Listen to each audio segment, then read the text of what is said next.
Guys, আমরা ছোটবেলায় অনেক ধরনের কার্টুন দেখেছি এবং প্রায় আমাদের সকলের ফেভারিট কার্টুন হচ্ছে নিনজা হাতুড়ি এবং ডোরিমন। এগুলো কার্টুনগুলো যতই কমেডি হোক না কেন, এগুলো কার্টুনের ভিতরে এমন কিছু রহস্য আছে যা আমরা কখনোই ভাবার চেষ্টাও করিনি। যেমন কিসের জন্য নিনজা হাতুড়ি কার্টুনে নিনজা হাতুড়ির কখনো চুল দেখানো হয়নি, আর ডোরিমন কিসের জন্য সবসময় আলমারির ভিতরে ঘুমায়, কিসের জন্য নোবিতার সঙ্গে ঘুমায় না। ঠিক একইভাবে এগুলো কার্টুনের ভিতরে এমন কিছু রহস্য আছে যা দেখলে আপনারা হা হয়ে থেকে যাবেন। তো আপনার ফেভারিট কার্টুন সিরিজের মধ্যে এমন কিছু কালো সত্য জানতে হলে এই ভিডিওটি শেষ পর্যন্ত দেখুন, এবং যারা নতুন আছেন প্লিজ তারা চ্যানেলটি সাবস্ক্রাইব করে ফেলুন। তো চলুন ভিডিও শুরু করা যাক। নাম্বার 1, তো প্রথমে নিনজা হাতুড়ি কার্টুন দিয়েই শুরু করা যাক। তো নিনজা হাতুড়ির প্রত্যেকটি এপিসোডে এই লাল একটি বার্ড আসে। তো এই বার্ডটি কেন আসে, তো এই পাখিটির পিছনে আসলে রহস্য কি? তো যেই ব্যক্তি নিনজা হাতুড়িটি ডেভেলপ করেছিলেন তার প্রথমে এই পাখিটির কোনো প্রয়োজনই ছিল না, কিন্তু নিনজা হাতুড়ি কার্টুন যখন আস্তে আস্তে জনপ্রিয় হয়ে ওঠে তখন কার্টুন ডেভেলপারদের এমন একটি ক্যারেক্টারের প্রয়োজন ছিল যে প্রত্যেকটি এপিসোডের প্রথমে এসে বলে দিবে যে পরবর্তী এপিসোডে কি হতে যাচ্ছে, এবং ওই ক্যারেক্টারটিকে হতে হবে অনেক ফানি ক্যারেক্টার যেন সবাইকে বিনোদন দিতে পারে। পরবর্তীতে ডেভেলপাররা এই নিনজা বার্ডটিকে সিলেক্ট করে। আর আরেকটা কারণ হলো নিনজা হাতুড়ির হিন্দি ডাব ভার্সনে এই পাখিটির কোনো নাম দেওয়া হয়নি, কিন্তু জাপানিজ অরিজিনাল নিনজা হাতুড়ি কার্টুনে এই পাখিটির নাম হলো সুলেকারু বলে ডাকা হয়েছে। আর কারা কারা নিনজা হাতুড়ি কার্টুনে এই নিনজা বার্ডটিকে একবার হলেও দেখেছেন তারা কমেন্টে বলে যাবেন। এছাড়াও অনেকের ফেভারিট ক্যারেক্টার ছিল নিনজা হাতুড়ি। নিনজা হাতুড়ির প্রত্যেকটি বডি পার্টস আমরা অনেক ভালো করে দেখেছি, কিন্তু পুরো নিনজা হাতুড়ি কার্টুনে আমরা একটা জিনিস কখনোই দেখতে পাইনি, সেটা হলো নিনজা হাতুড়ির চুল।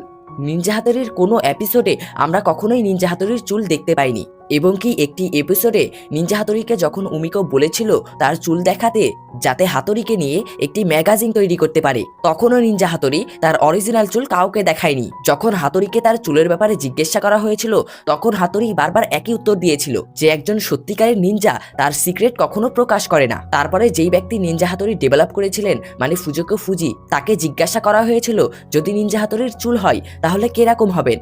তারপরে সে বলেছিলেন যদি নিনজা হাতুড়ির চুল হয় তাহলে সেটা আমার আর মতন হবেন। তাছাড়াও নিনজা হাতুড়ির বাবা নিনজা হাতুড়িকে বলে দিয়েছিলেন যে তার চুল যেন কেউ না দেখতে পায়।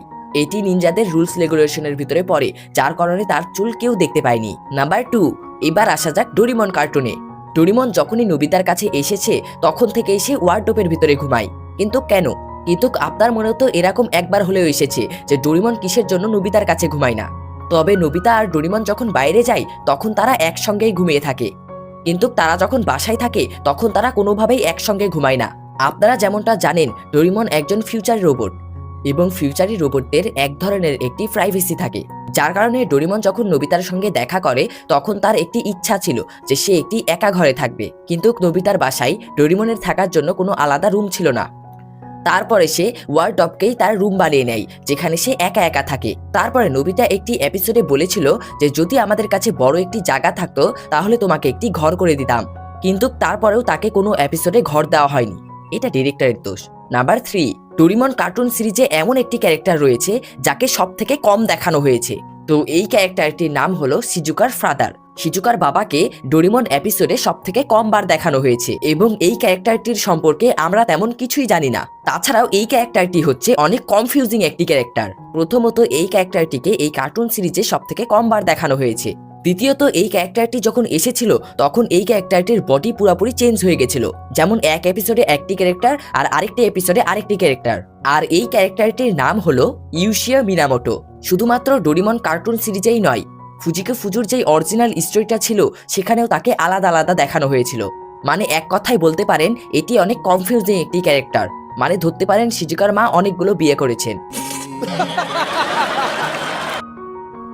নাম্বার 4, আর আরেকটি বিষয় হলো নোবিতার মায়ের ভিতরে অনেকগুলো হিস্ট্রি লুকিয়ে আছে, আর এই রহস্যটা হচ্ছে নোবিতার মায়ের চশমার ভিতরে। যেমন নোবিতার মাকে যখন বিয়ের আগে দেখানো হয়েছিল তখন নোবিতার মায়ের চোখগুলো অনেক বড় বড় ছিল। যখনই নোবিতার মা তার চশমা খুলতেন তখনই তাকে শিজুকার মতন অনেক সুন্দর লাগতো, কিন্তু নোবিতার মায়ের বিয়ের পরে যখনই তার চোখগুলো দেখানো হয়েছে তখন তার চোখগুলোকে অনেক ছোট ছোট দেখানো হয়েছিল। এটা আসলে অনেকটাই খারাপ করে দিয়েছে। তো এই ভিডিওটা এখানেই শেষ করলাম। তো তোমাদেরকে কোন জায়গাটি অনেক ভালো লেগেছে কমেন্টে বলে যেতে কিন্তু ভুলবা না। তো দেখা হবে পরবর্তী ভিডিওতে। টাটা।